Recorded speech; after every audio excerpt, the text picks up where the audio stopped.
Hello, Ken. How's everybody? Thanks. Everybody good? Trust you all had a fantastic Purim, everyone. Yeah. We good. Yourself? A bit rained out, but we managed. Same.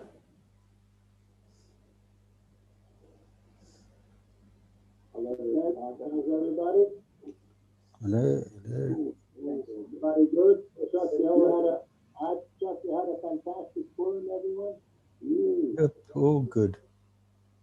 Can't hear you well, Rabbi. That was the YouTube talking back to us. Oh, It's a bit okay. delayed.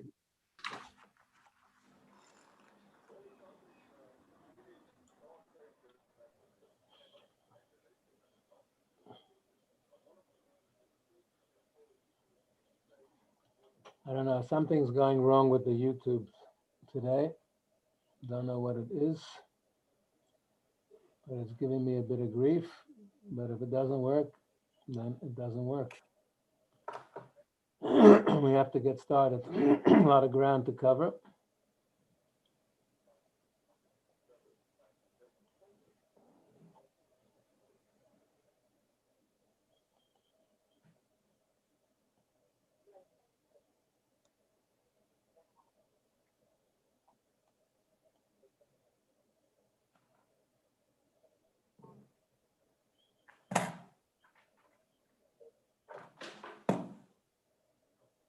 I don't know what's with the YouTube. It's got a mind of its own. Opening 4 times.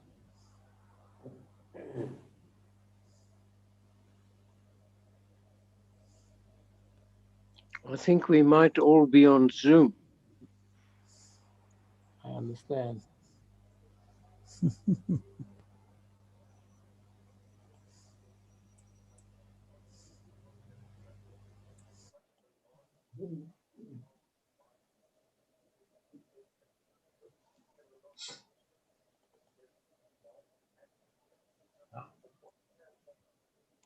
There you go. There you go. Yeah, got it now. Got the text now. Okay.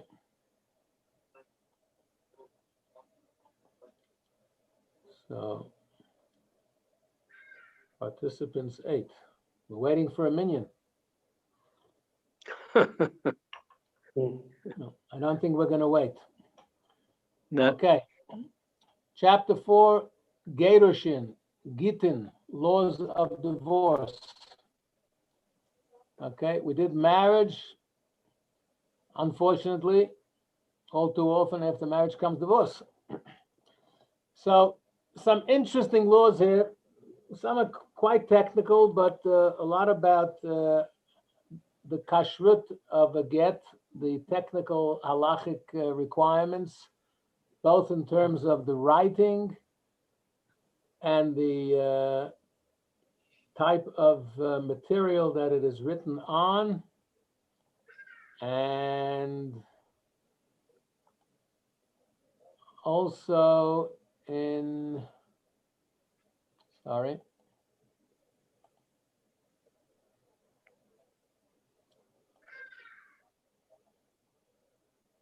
can't see myself. We can see you. Okay. So the writing, the ink, the parchment or other material, the witnesses where they sign, etc. So this is all the technical stuff today in the laws of how a get may be written, and when is it kosher and when is it not. Today, of course, we have a Beth Din. One of the duties of the Beth Din is to write a get. In Johannesburg, every dayan on the Beth Din, we have 3 dayanim. Each one has a portfolio. And one has the portfolio of Gittin, but of course you need the Bezdin, and you need 2 witnesses, and you need a sofer, a scribe, to write the get properly.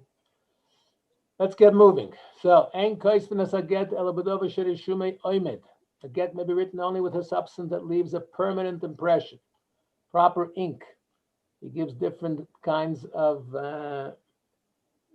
things here in Sikra Cumus Cancantum. It's different types of ink. If, however, it's written with a substance that does not leave a permanent impression, like beverage or fruit juice, which you can use that as an ink. It'll last for a few seconds or a few minutes or a few hours, but it's not permanent. The get is void. You If could it's write it in. You could write it in blood in certain circumstances. Well, how long does blood last? It's also, you could wash off the blood. So I imagine blood would not be so kosher. Okay. We'll see. Maybe. Stay tuned. If it's written with lead, a stylus, or charcoal, it's still acceptable, but it should not be used at the outset, meaning lechatchila. In the first instance, we should rather not use those substances. But if you did after the event, then it could be kosher. So if you may write it with gallnut juice on paper, on a hide or the like. We may not use it to write on parchment that has been treated with gallnut juice. Who knows what gallnut is? It's from the oak. For it will not be distinct. If such a get is written, it is void. So similar situations. Basically, it has to be properly written and not invisible ink or anything that's going to erase very quickly. Likewise, when it comes to the substance, normally we write, so you have a scribe writing with a quill, with ink on parchment, like a Torah, like a tefillin parchment, like a mezuzah parchment. That's how the get is written. But we're talking now here in the olden days when people did their own thing and people were knowledgeable and a little knowledge is dangerous. A get may be written on any substance, even a substance from which one is forbidden to benefit.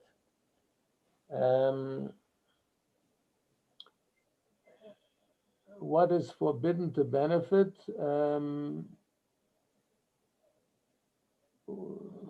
For example, I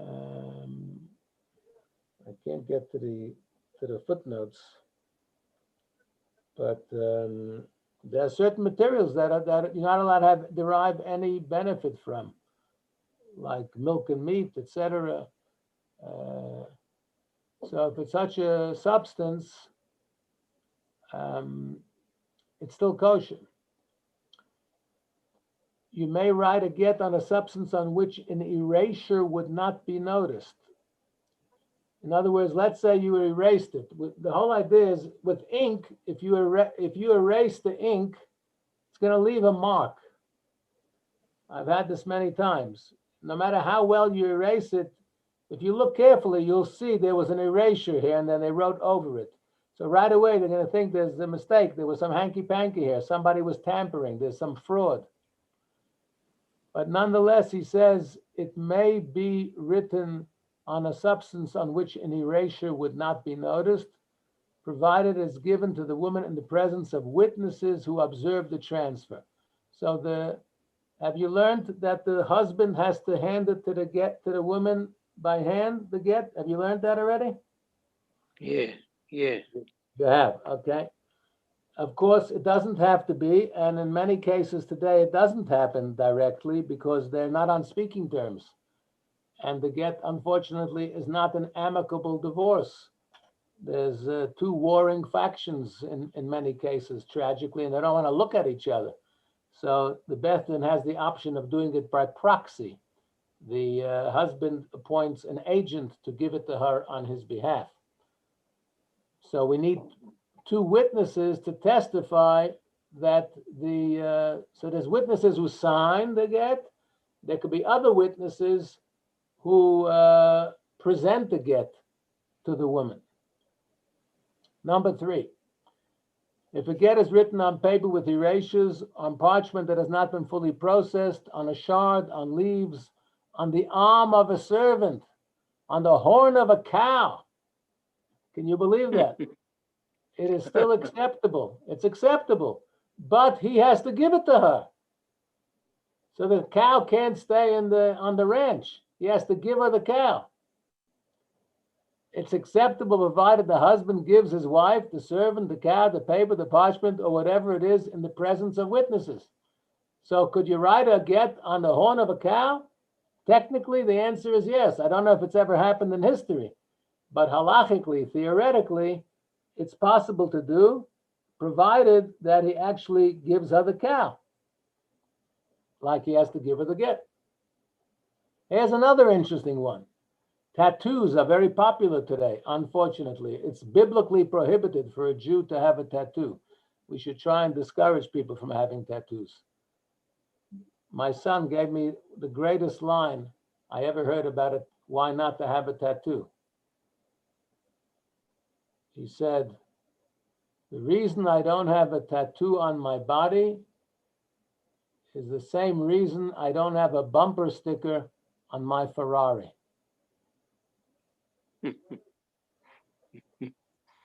Good one, right? Yeah. Number 4, when the get is tattooed on the hand of a servant, the signature of the witnesses must also be tattooed there. Now, if this servant is owned by the wife, the divorce is effective even though there are no witnesses to the servant's transfer, for the tattoo cannot be forged. So really, it should be the husband's servant.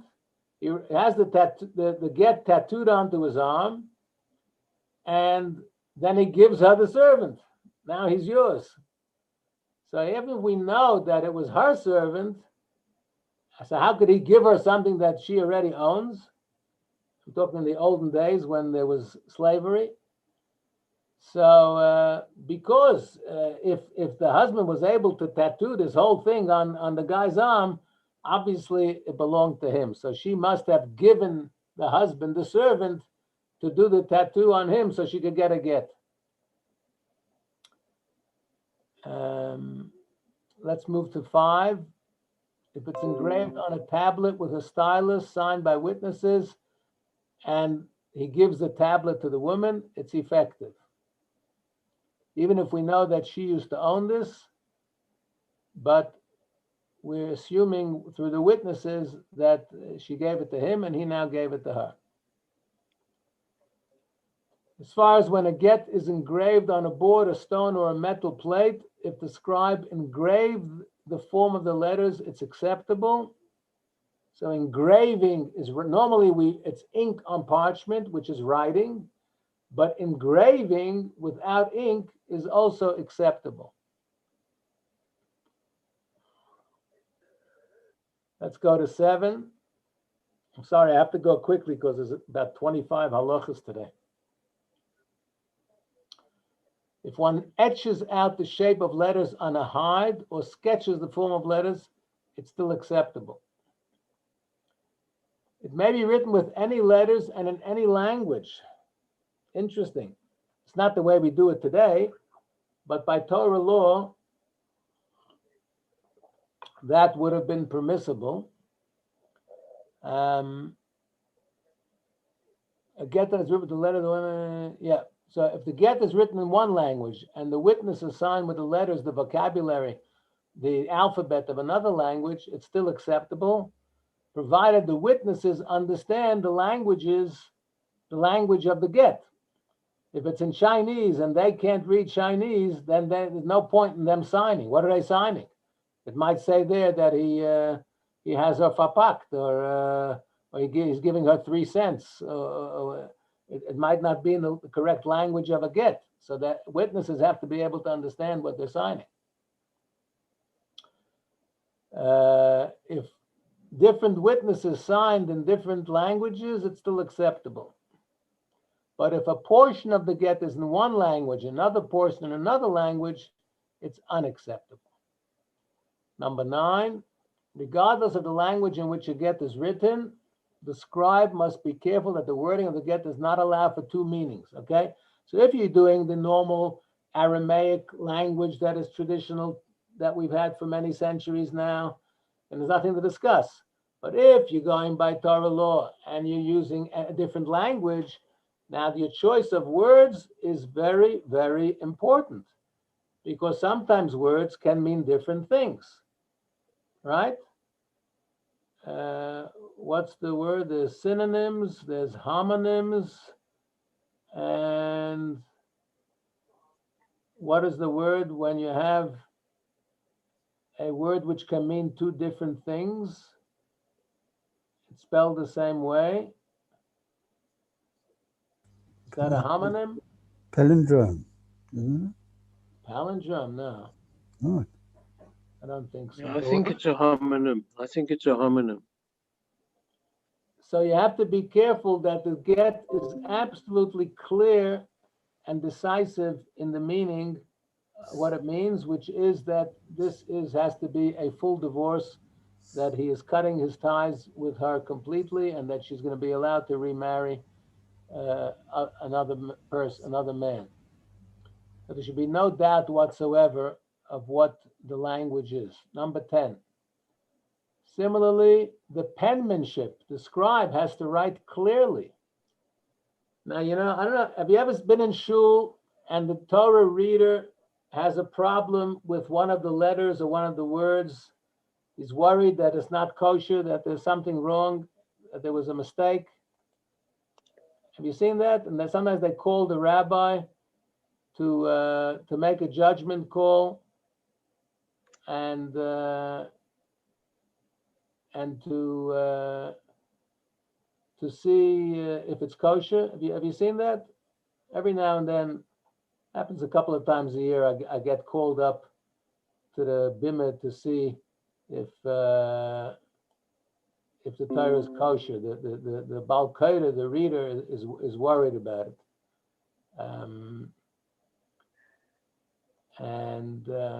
Sorry, I don't know why this keeps happening.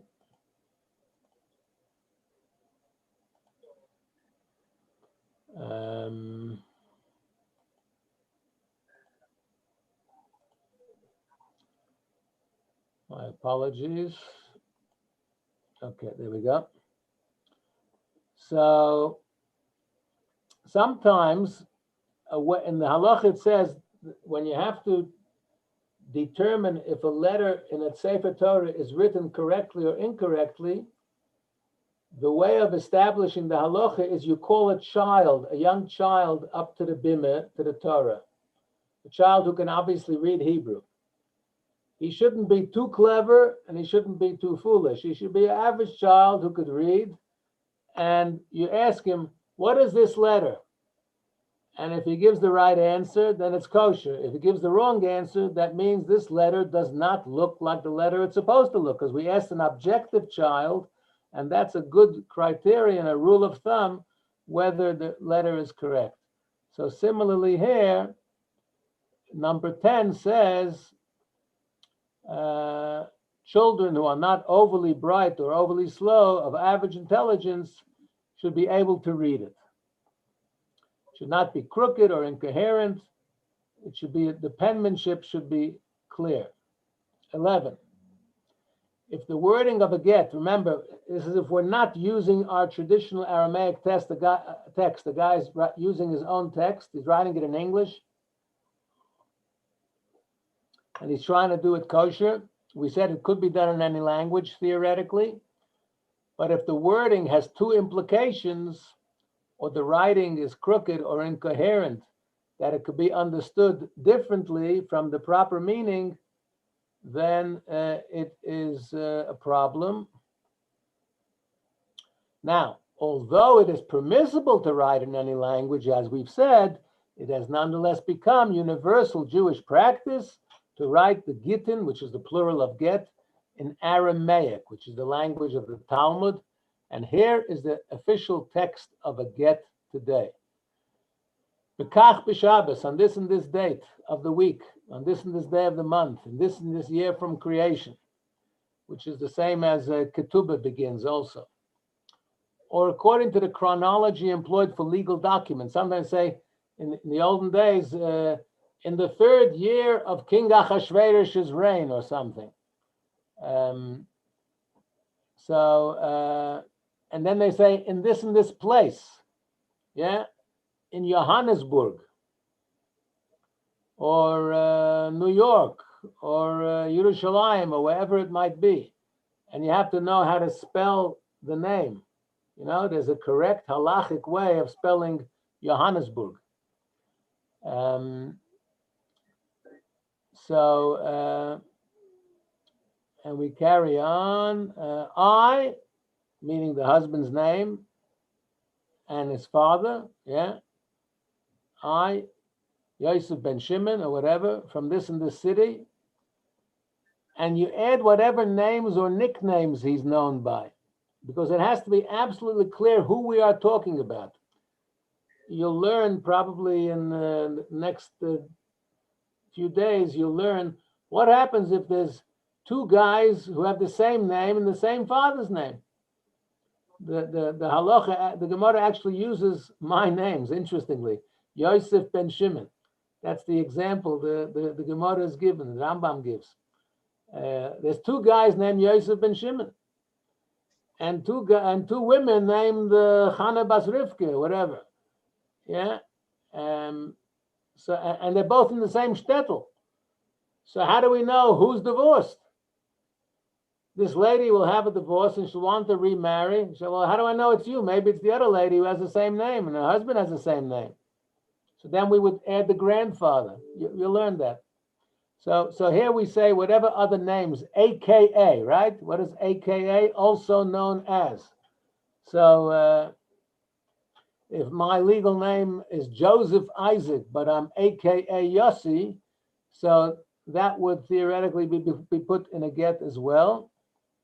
And that I desire out of independent will, nobody's forcing me, to dismiss, to release, to divorce you. And now we put in the woman's name and her father's name and which city they're in and whatever AKA's other names or nicknames she or her father may be known as. Now today, the Beth Din has this issue often. A woman has a Hebrew name, but she's not called by her Hebrew name. Okay, her Hebrew name is Chana, but everybody knows her as Anne. Or her name is Rebecca, but they all call her Becky. Or today you have girls who never even got a Jewish name, or they had a Jewish name when they were born and nobody even told them what it is, or they forgot about it. They don't know what their name is. So what do? You put in the English name. I've seen Gittin written in Hebrew, and it says Samantha in Hebrew. Because she hasn't got a Hebrew name, poor Samantha. Or even if she does have a Hebrew name, but she's called and known in town as Samantha, not as Shulamit. So you have to put Shulamit, who is known as Samantha. Okay, you got that? And then he says to her the key words: you are free to marry any man. This serves as a bill of divorce, a get dismissing you, releasing you from me, according to the law, Kedas Moshe v'Yisrael. Like he said under the chuppah, Hareat Mikudeshet, you are consecrated to me with this ring according to the law of Moses and Israel. Here too he says, you are released from me according to the law of Moses and Israel. And then the witnesses sign. They sign also their name and their father's name. 2 witnesses. 13. Okay, I'm going to skip a few of these halachas here, which are quite technical about the spelling of certain of these Aramaic words, which if you spell it with 1 yud or 2 yuds, changes the meaning, and it could affect the kashrut of the get. So basically, care must be taken in every language with everyone to make certain that the wording of the get does not leave the possibility of 2 interpretations. It has to be very clear what it means, that this is a total writ of divorce and separation. 14 is also like that. Now let's look at 15. If a letter or word of a get was rubbed out or written between the lines, so that's not ideal. That's not so kosher. When it comes to a Torah, we'd have to fix that. If it is from the portions of the get that are of fundamental importance, i.e., name, city, his name, her name, etc., then it's problematic. It's not acceptable.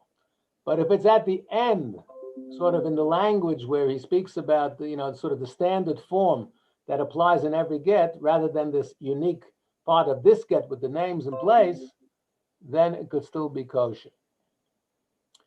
Now, if it's torn, okay, she comes with a get, she says she wants to get married, she wants to get remarried, here's the get to prove that I'm divorced, and the get is torn.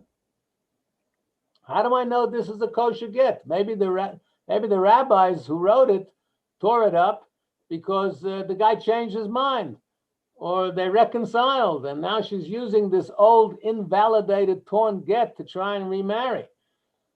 So there was a traditional way of tearing a get if it was invalid. They would tear it horizontally and vertically.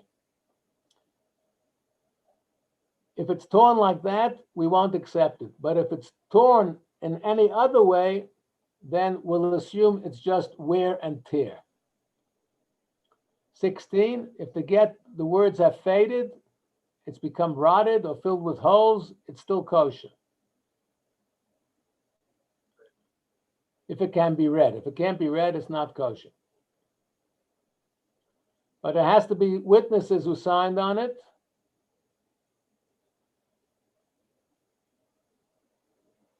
If there's something wrong with the get, but she has the witnesses who can testify that they delivered the get to her, they were the Eidei Misira, the ones who gave it to her, then it can still be kosher, even under some of the above circumstances that we mentioned. 18. This is an interesting one. There must have been a shortage of parchment in this town. They used one parchment to do 5 divorces. So 5 men write a single get to divorce their 5 wives. Believe it or not, it can be kosher if they did it in the right way. What is that? They started off on this day in the week, such and so, so-and-so divorced so-and-so, etc. And 2 witnesses signed. And they did this whole language 5 times. Yeah? And the get has to be given, this one get has to be given to all 5 women in the presence of witnesses who see its transfer. Otherwise, the only one who's divorced is the one who gets it at the end.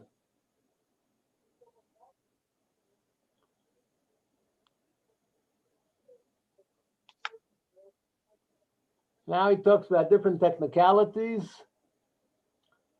If the scribe wrote it differently, he wrote so-and-so divorced so-and-so, completed the entire text of the get, then began a second get directly under it in the same scroll. He did all 5, and the witnesses signed below. If this scroll was given to each of the women present of witnesses, then it's all kosher. If there are not witnesses who observe the transfer, then it has to be more strictly treated. Then the last one will be okay, and the others will be doubtful. However, 19, if the scribe wrote we in the plural, all 5, so-and-so and so-and-so and so-and-so, all 5 names, divorce our wives, so-and-so and so-and-so and so-and-so, etc., even though it was given to each of the 5, it's not kosher. 2 women cannot be divorced with the same get, as it says in the Chumash, and he shall write for her. So each one has to have a separate one. So it has to be written in the singular. You can't do it 5 times, 10 times, 100 times if your parchment is long enough. By the way, get is Gimel and Tes is 3 plus 9 is 12 lines. Every get that we do has 12 lines. So it has to be written in the singular. You can write 5 gittin, but each one has to be written in the singular, personalized, and then it can be kosher. But if you do it in the plural, so-and-so and so-and-so, divorce so-and-so and so-and-so, then it's not kosher. 20. If he wrote 2 gittin side by side, okay, it's a wide parchment, and there's a column here, and on the left of that is another column. And now there are 2 witnesses whose signatures are read as a continuation of one get, and 2 witnesses as a continuation of the other get. It's acceptable.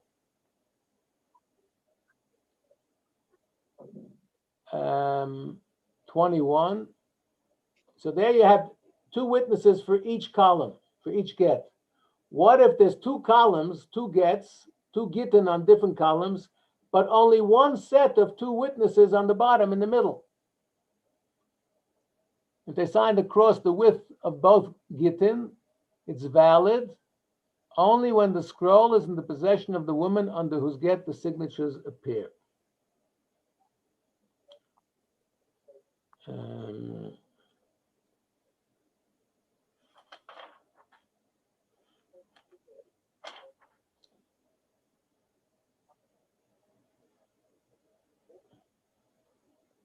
Okay, unless you have witnesses who observe the transfer. 22. The scribe writes 2 gittin, one on top of the other, and the witnesses sign between the 2. Their signatures belong to the first one. If the scroll is in the possession of the woman under whose get the signatures appear, it's valid.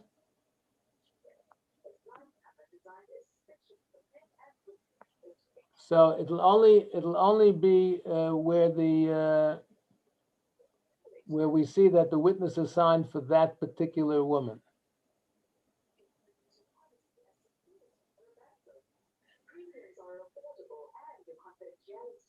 So the witness is signed on the bottom of a get, after the get, not on top of the get. So if they sign in the middle, the first one who they signed on bottom is divorced, not the second one who they signed on top. They signed on top, on the side, overside, it's not kosher. Unless we have witnesses that it was given to her by the husband. 23, if it was written in an ark, you have these decorative ketubas. So maybe you had a decorative get. Maybe this couple was so excited to get divorced that they asked somebody to design a fancy get for them. Some people get divorced, it's a simcha. You say mazel tov at the end. They can't wait to get rid of this person. It's very sad, I'm being cynical. Okay. 23, if 2 gittin were written in an ark with the beginning of one get facing the beginning of the other get, and the signatures between the tops of both gittin, both are void, unless they are witnesses to the transfer. 24, if the scribe did not complete the text of the get in one column, he left a portion unwritten and wrote it at the top of the second column. Normally, it's one straight document. It shouldn't be 2 columns. What if he ran out of space and he went on to a second column? He had width, but he didn't have enough length. If the witness is signed below at the end of the second column, it's acceptable. If it's obvious that the scroll was not cut off, and you could see clearly from the way it was written that the second column is a continuation of the first column. If we can be suspect that this was maybe 2 gittin that were patched together, then we would have a problem. If it's not apparent, the status of this divorce is in doubt. And a doubtful get is a very serious issue. Because if she then goes and remarries and has children, A, she may be committing adultery because she's still halachically married if the divorce was ineffective. And B, she might be creating mamzedim, people who are illegitimate who can never get married properly, and it's a human tragedy. So it's very, very important, imperative, that when we hear of people getting divorced, we should make sure that they get a get the get. Okay? It's vital. And sometimes people don't take it seriously. And in this day and age, most mamzerim are created because people were not careful to get a get from their first marriage. It's very unusual that you have a classical case of mamzer where a woman had an adulterous relationship with someone other than her husband and gave birth to a mamzer. Even people who, God forbid, have adulterous affairs usually make sure not to get pregnant. So most mamzerim today come about through people who do not consider the get important, and this creates havoc in Jewish community life. And therefore, if you hear of anyone getting divorced, please convince them, persuade them by whatever possible to make sure they go to the Beth Din and get a get. The civil divorce is not enough. Finally, 25. Here's a cute one. We'll end on a lighter note. After writing the get, the scribe writes, "Give my regards to so-and-so. P.S. Have a nice day. Greetings to so-and-so, my friend," or the like. And then the witnesses sign. Now, have you messed up the get with this extraneous line over here, which has no place in a get? Has this messed up the entire legal document, which takes hours to get ready? So he says like this: if he signed after the greeting, the status of the divorce is doubtful, despite the fact the woman is in possession of the get. The rationale being that perhaps the witnesses signed only for the greeting. Maybe they're signing about the greeting. That's the scribe sends regards to Yankel Baruch. Maybe they're not even signing for the get. If, however, the scribe wrote, "Vi shalom olecho re'ai," and he added the word "and," right? Here he says, "Give regards." Here he says, what if he says, "And give regards to so-and-so, and greetings to you, so-and-so, my friend," or the like, then the get is acceptable, since the greeting accompanies the get, because it says "and." So it's a continuation, right? And is a continuation from what I've just said in the previous paragraph. So I wrote a get, "and give my regards." So, and then they signed. So clearly they're signing for the regards and the get, so it's kosher. Even if he didn't say "and," but if there are witnesses that this was transmitted from husband to wife, it will still be acceptable. So we see those Eidei Mesira, the witnesses of transmission of the get from husband to wife, are critical. That concludes the chapter. Any questions? I have a comment. I don't know if you remember many years ago, somebody wrote a check on the side of a cow and the bank had to accept it. Really? Because they didn't have a rule to say that it couldn't be done. It's either before my time or I didn't read that newspaper. Yeah, long ago. Was this 1890? When was this? No, I think in the 20th century, but a few decades ago. Okay. Well, I'm somewhere here in America. I'm here since 1976. I don't recall the story, but thank you for sharing. That's quite interesting. Yeah. Rabbi, if the proprietary aspects of a divorce are settled in the secular world, and the parties want to get divorced, want to get a get by proxy by using agents rather than themselves, what do the parties themselves have to do? They have to, in South Africa, they have to approach the local Beth Din. And then the Beth Din takes it from there. The Beth Din will deal with them. The Beth Din will can do it by proxy. It's not a problem.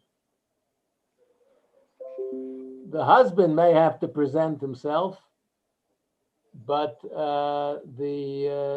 he doesn't have to give it to the wife by hand, as is the officially correct way.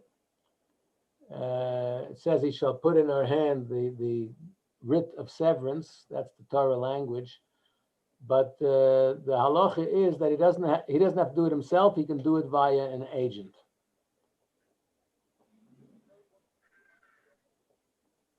And as I said, did you join us late? I did mention this at the very beginning. I said that today many gittin, I don't know what the percentage is, but many gittin today are done by proxy, because the couples are two warring factions, tragically, and they don't want to be in the same room even. So it's done by an agent. Thanks, Rabbi. Last chance for questions, otherwise I got to move on. I'm doing my next set of my 13 principles of faith tonight at 8. We're doing principles number 8 and 9, which deals with the authenticity of Torah. How do we know the Torah and the Talmud are true? 8 o'clock tonight on Zoom. You're more than welcome to join us, even if you haven't joined before. Every session is self-contained. Have a great day. Have a great rest of the week. I'm ending this meeting. Thank Thank you, you. Rabbi. Thanks, Rabbi. Thank you. Bye-bye. Bye-bye. Thank you. Bye. Thank you, Rabbi. Thank you. Bye-bye.